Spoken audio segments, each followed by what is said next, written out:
नमस्कार बंधुरा तृष्णा रान्नाघरे आपनादेर सकलके स्वागत जानाई।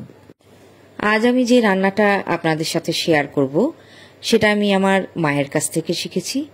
ओलेर डालना, तबे एकटू अन्यरकम भावे। खूबई सहज एई रेसिपिटा, किन्तु खेते हय असाधारण। देखते थाकुन आजकेर रेसिपि। आमी ओलेर खोसा छाड़िए टुकरोगुलो भातेर मध्य दिए सेদ্ধ करे निয়েছি। এখানে আছে 500 গ্রাম ওল। এবারে আমি হাতে করেই একটু স্ম্যাশ করে নিচ্ছি। সামান্য গোটা গোটা থাকলেও অসুবিধা নেই। এবার একটা মিক্সি জারে আমি একটা মশলা তৈরি করে নেব। প্রথমে দিলাম 1 চামচ কালো সরষে, 5টা কাঁচা পাকা লঙ্কা, হাফ ইঞ্চি টুকরো আদা, সামান্য লবণ আর 3টে ছোট এলাচ। এগুলো খুব মিহি করে আমি পেস্ট করে নেব। এবারে মূল রান্নাটায় চলে আসছি। কড়াইতে দিয়েছি সরষের তেল। পরিমাণ মতো সরষের তেল দিয়ে গরম হলে দিয়ে দিলাম ফোড়ন। ফোড়নে দিলাম একটা শুকনো লঙ্কা, একটা তেজপাতা আর 1 চামচ গোটা জিরে।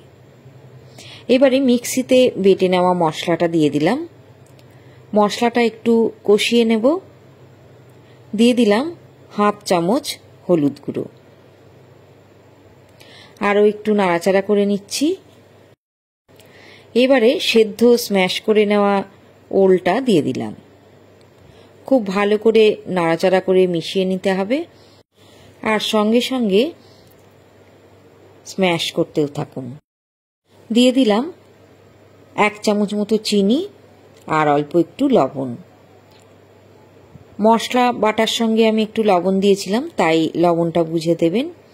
আর এখানে দেখুন আমি তেঁতুল জলে ভিজিয়ে রেখেছিলাম, 1 চামচ মতো তেঁতুল দিয়ে দিলাম। অনেক সময় ওল গলা ধরে, তো যদি 1 চামচ মতো তেঁতুল দেওয়া হয় তাহলে দেখবেন আর গলায় ধরবে না। একটু নেড়ে নিচ্ছি ভালো করে। সমস্ত মশলার সাথে ওলটা মিশিয়ে দিয়ে এবারে 1 কাপ মতো জল আমি দিয়ে দিলাম। আরও একটু নেড়ে দিচ্ছি। এবারে দিলাম 3টে গোটা কাঁচা লঙ্কা, এতে ফ্লেভারটা খুব ভালো আসবে। এবারে আমি 2 মিনিট জাল করে নেব। এখন দিয়ে দিলাম 1 টেবিল চামচ নারকেল কোড়া। আরও একটু নাড়াচাড়া করে শুকিয়ে নেব। ব্যাস রেডি হয়ে গেল ওলের ডালনা। গরম গরম ভাতের সাথে খেতে খুবই ভালো লাগে, তো গরম ভাতের সঙ্গে পরিবেশন করবেন। রেসিপি কেমন লাগলো জানাবেন। ইউটিউবের নতুন বন্ধুরা প্লিজ সাবস্ক্রাইব করে আমার পাশে থাকবেন। আর ফেসবুক পেজে যদি দেখেন তাহলে চ্যানেলটা ফলো করার অনুরোধ রইল। ভিডিওটা পুরো দেখার জন্য আপনাদের ধন্যবাদ। আবারও দেখা হবে অন্য কোনো ভিডিওয়। ভালো থাকবেন, সঙ্গে থাকবেন।